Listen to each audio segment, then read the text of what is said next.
Hi everyone, I'm here today testing the Neat Bar. This is a product made by the company Neat. It's a Zoom room device at the moment. They are hoping to get a certification in the near future for Microsoft Teams mode on Android as well. At the moment, this is a Zoom room. We've got it set up, registered as a Zoom room, and that's what I'm working with. So aesthetically, the Neat Bar is a really nice looking piece of kit. It wouldn't look out of place in any sort of corporate or boardroom type environment. It's got a really nice mesh installed all around it, covers up all the microphones and all the speakers, and you've just got the camera there in the middle that looks out at you. The audio that you're hearing at the moment is the audio being picked up by the microphones. So there's a 5 microphone array in this system that gives really good coverage across all of the room. I'll move around the room in a little bit and you can hear what that sounds like in some different locations. There's also 3 mics in there which are used for sensor purposes. And again, you'll see some of the video framing as I walk around the room shortly. But from a standard video, you can see this has me framed at the moment. If I just swap over to the manual control, it's a 4K camera for video capture. If I zoom out here, we've got a 120-degree horizontal field of view. So even when people are sat really close up against the screen, you're still going to get them in that shot. So I could be sat quite close up to the screen, really closer than probably you'd feel comfortable sitting with this system, but I'm still easily in shot and able to join in the conversation.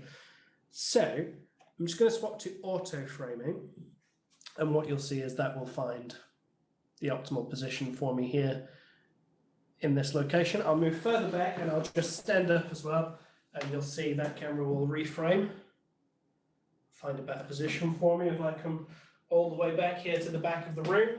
So again, you can hear what I'm sounding like now that I'm quite far at the back of the room, and the camera's found me there as well. I'm not sure if I said the camera has a 4x zoom, so it won't really go any closer than 4 times.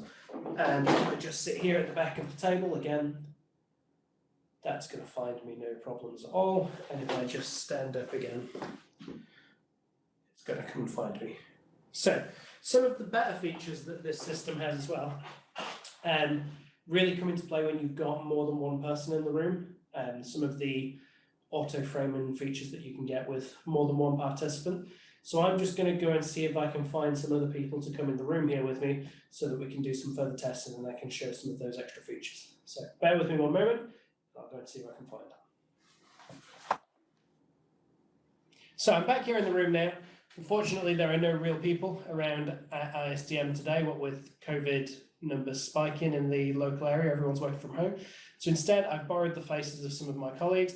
I've got Paper Jeremy and Paper Rob here with me, and that will be enough for me to demonstrate how multiple participants work on some of the auto framing features. So the first thing I'm going to show you is the multi-stream feature. So what this does is tries to replicate the gallery mode that we're all used to seeing when doing Zoom calls nowadays, where you've got a grid on screen with lots of different participants. You might have a bunch of remote participants, and that's kind of a standard view that we're all used to seeing, especially in Zoom. If I come here and I click multi-stream, what you're going to get here from the room is you're still going to get an output that shows the room as a whole, so you can see what's going on here in the space, kind of how we're interacting with each other, if there's anything else going on in the space that you need to be able to see.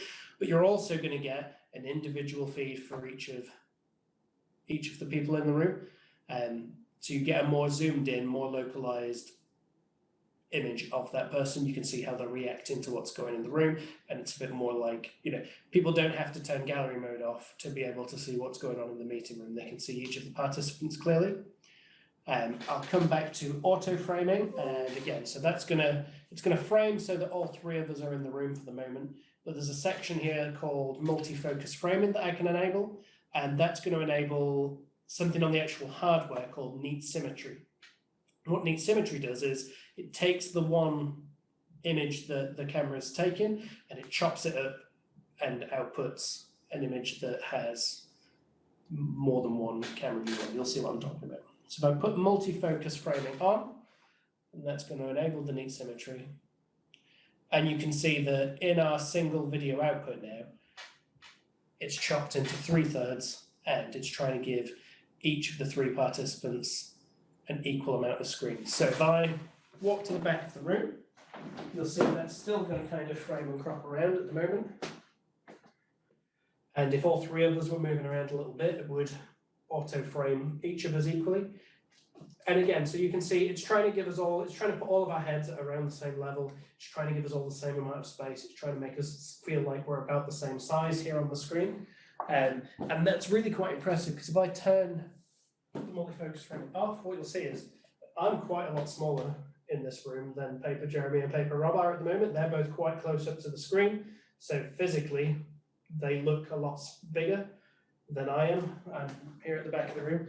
And again, I'll just turn that back on so you can see that in full, really.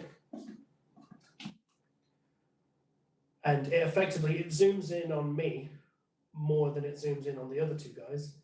It tries to give us all the same amount of space. So even if you're in a really long room, you're in a boardroom that's designed for maybe 12 to 18 people, you're still going to end up in a situation where the people sat at the back of the room and the people sat at the front of the room.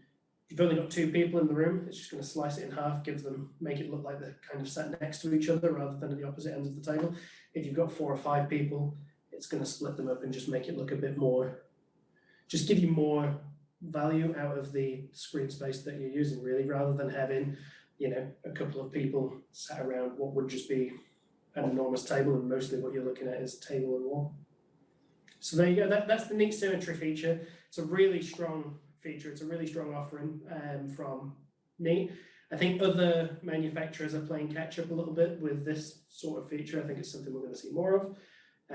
We're expecting this unit to be really popular in the coming year.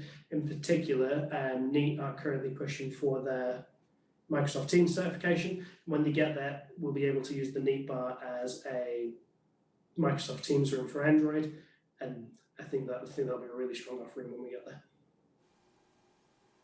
So here I'm looking at the Neat Pad. This is the touch panel that comes with the Neat products. It's a really nice, really slick panel. It's got quite a low profile. It's a really slim design. A lot of panels sit a bit more upright. This one's really flat. If I just flip that over for a moment, it does have a couple of mics built into the touch panel.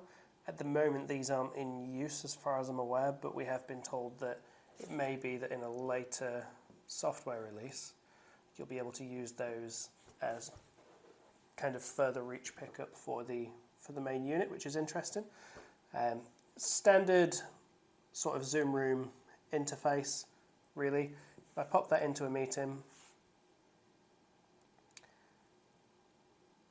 so one thing that I quite like about these panels, there's an LED down either side of the panel, so that when the system goes on mute, they light up. So I'll just show you down the side here. When I put this system onto mute, the LED is going to light up red. There's one of those on either side of the panel, so it's easily visible from a distance, and you can kind of see the red light there coming up.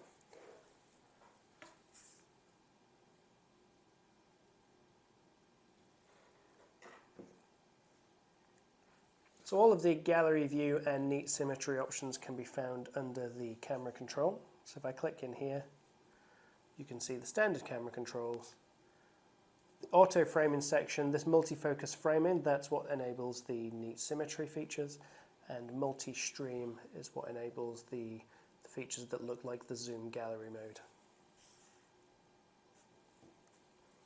All of the audio settings and noise suppression settings can be found up here under the cog. I click the settings cog, and you can see microphone has Neat internal microphone set. And when you scroll down there, you've just got an option for noise, advanced noise suppression, and that's currently set to aggressive. If I were to click in, you can change that to moderate, aggressive, or you can disable. And that is locked behind the admin password to be able to do that.